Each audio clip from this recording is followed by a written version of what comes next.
Client का भी पूरा राइट है कि अगर वो डिस्प्ले नहीं है तो वो अपने वेट से क्वेश्चन कर सकता है कि आपका लाइसेंस कहाँ पे है। सिर्फ डिप्लोमा करके जो वेटनरी नर्स का कह रहे हैं या वेटनरी असिस्टेंट का डिप्लोमा होता है वो करके आपके एनिमल्स को ट्रीट कर रहे होते हैं। क्या ये ज़रूरी है कि मैं उसको अपने पेट को डॉक्टर के पास लेके जाऊँ? मैं घर पे भी तो उसको ट्रीट कर पिक्चर सकता हूँ। मटेरियल की डेट नहीं चेक करते और वो फिर अच्छा परफॉर्म नहीं करता और स्टिचेस वगैरह ओपन हो जाते हैं।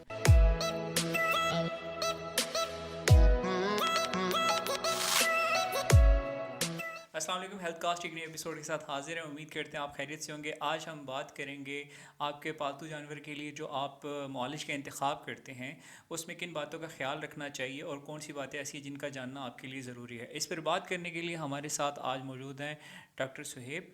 तो चलिए चलकर बात करते हैं डॉक्टर सुहेब से इस बारे में। अस्सलाम वालेकुम। वालेकुम अस्सलाम। डॉक्टर सुहेब, ये बताएं कि कौन सी ऐसी बातें हैं जिनका ख्याल करना ज़रूरी है जब भी आप अपने पेट के ट्रीटमेंट के लिए किसी वेट के पास जाते जब हम अपने वेट को अपने एनिमल के लिए हम जब चूज़ करते हैं ट्रीटमेंट करवाने के लिए सबसे पहले हमें देखना चाहिए उसका क्लिनिक कितना हाइजीनिक है। और दूसरी बात का हमें जो इम्पोर्टेंट चीज़ है उसका ये ख्याल रखना चाहिए कि हमें उसकी क्वालिफ़िकेशन चेक करनी चाहिए।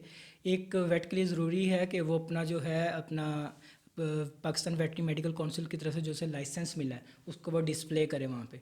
और ये क्लाइंट का भी पूरा राइट है कि अगर वो डिस्प्ले नहीं है तो वो अपने वेट से क्वेश्चन कर सकता है कि आपका लाइसेंस कहाँ पे है, वो देखना चाह रहे हैं उसे, तो इट्स देयर राइट कि वो इसको पर चेक करें। अच्छा, अगर बात की जाए स्पेशलाइजेशन की, जिस तरह अगर आप किसी पेट डॉक्टर के पास जाते हैं, कुछ इस तरह भी होता है कि आपके जो पेट के स्पेशलाइजेशन होती है, जिस तरह के आपके रैट्स हैं, कैट है, एलिफेंट है, जिराफ है, डिफरेंट काइंड ऑफ एनिमल्स होते हैं, उनके लिए जो आप इंतखाब करते हैं उसमें कोई स्पेशलाइजेशन का भी कॉन्सेप्ट होता है? इसमें स्पेशलाइजेशन की अगर हम बात करें तो वेटरनरी फील्ड में लाइक हम स्पीशीज़ में स्पेशलाइजेशन कर सकते हैं। लाइक अगर आपका रुझान काउस की तरफ ज़्यादा है तो आप डेयरी और मीट में जो काम कर सकते हैं और काउस की तरफ रह सकते हैं। अगर आपने कैमल्स के साथ काम करना है तो डायरेक्टली कैमल वेट कैरियर को परसू कर सकते हैं। इक्वाइंस बोलते हैं हॉर्सेस और डंकीज़ को, तो फिर आप हॉर्सेस और डंकीज़ वाले वेट बन सकते हैं, इक्वाइन वेट जिन्हें कहा जा सकता है। और अगर पेट्स की बात करें इसमें भी आप एक्जॉटिक पेट्स की तरफ जा सकते हैं, एवियंस की तरफ जा सकते हैं, एवियंस बर्ड्स को बोलते हैं, बर्ड्स की तरफ जा सकते हैं, या फिर आप जो है डॉग्स और कैट्स की तरफ जा सकते हैं।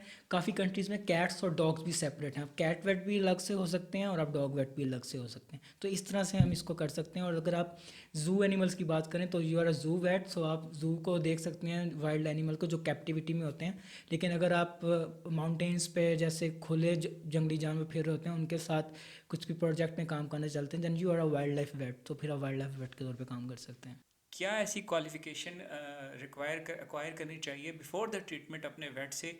वो बता दें कि जिन चीज़ों का होना ज़रूरी है क्लिनिक के ऊपर जब भी आप अपने पेट को अपने डॉक्टर के पास चेकअप के लिए लेके जाते हैं।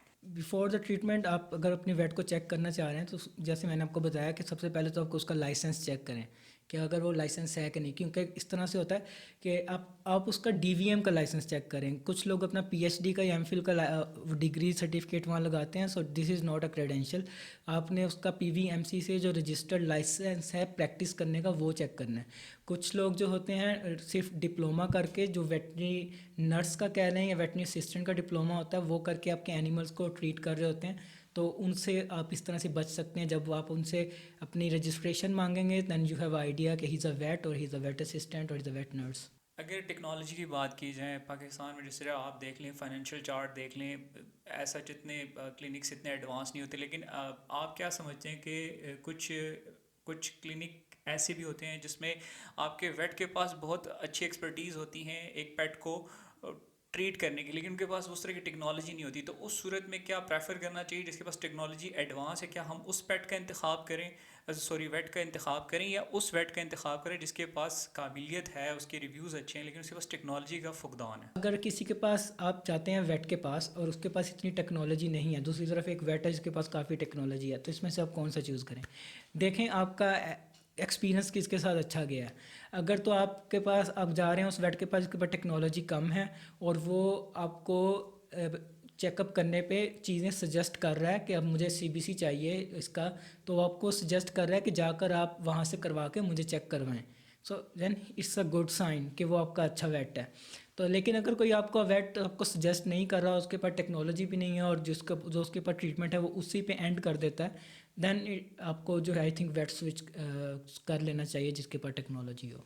अगर डॉक्टर सुहेब मेरे पास अपने घर पर इक्विपमेंट मौजूद है तो क्या ये ज़रूरी है कि मैं उसको अपने पेट को डॉक्टर के पास लेके जाऊँ? मैं घर पे भी तो उसको ट्रीट कर सकता हूँ। देखें, अगर आपके पास टेक्नोलॉजी, आप कहते हैं कि मैं सारी टेक्नोलॉजी मशीन्स घर पे खरीद लेता हूँ और मैं कर लेता हूँ, then it's not, it's ethically not good, it's legally not possible.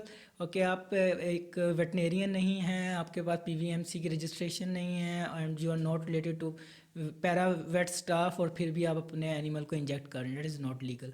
और दूसरा, आप अल्ट्रासाउंड कर लेंगे लेकिन आप कैसे समझेंगे कि what is inside the thing, what's going on inside, और आप एक्सरेज को नहीं समझ सकते, आप ब्लड रिपोर्ट्स को नहीं समझ सकते, so you need a vet. Doctor Suhaib ये बताएं, अगर मैं लॉन्ग टर्म ट्रीटमेंट करवा रहा हूँ अपने पेट का, तो अगर मैं जॉब नेचर ऐसी है कि मैं स्विच कर रहा हूँ, सिटी टू सिटी मैं स्विच कर रहा हूँ, तो उस सूरत में आप ये बता दें कि लॉन्ग टर्म बेसिस पे मुझे अपने पेट के लिए एक पर्टिकुलर वेट को ही जो है उससे अपना ट्रीटमेंट करवाना चाहिए पेट का, या मैं स्विच कर सकता हूँ उससे, उसकी बिहेवियर पे कोई प्रॉब्लम नहीं आएगी, कोई इशू नहीं होगा, क्या ऐसा है? अगर आप देखें लॉन्ग टर्म ट्रीटमेंट्स की बात करें, अगर एक वेट के पास लॉन्ग टर्म जा रहे हैं और वो आपके साथ अच्छा है तो उसी को कंटिन्यू करना चाहिए। लेकिन किसी वजह से अगर आप शिफ्ट कर रहे हैं और आपको मूव करना पड़ रहा है, तो आप इस तरह से कर सकते हैं कि अपने पुराने वेट से पूरी की पूरी हिस्ट्री लें अपने एनिमल की, और वो देन अपने न्यू वेट के साथ आप 1-1.5 घंटे की मीटिंग सेट करें, उसको सारा उसके बारे में बताएं, ताकि जब आपका एनिमल नेक्स्ट उस टाइम उसके पास जाए तो उसको थोड़ा सा आइडिया हो आपके एनिमल के बारे में। डॉक्टर साहब ये बताएं, कोई ऐसी वेबसाइट, कोई बुक या ऐसा कोई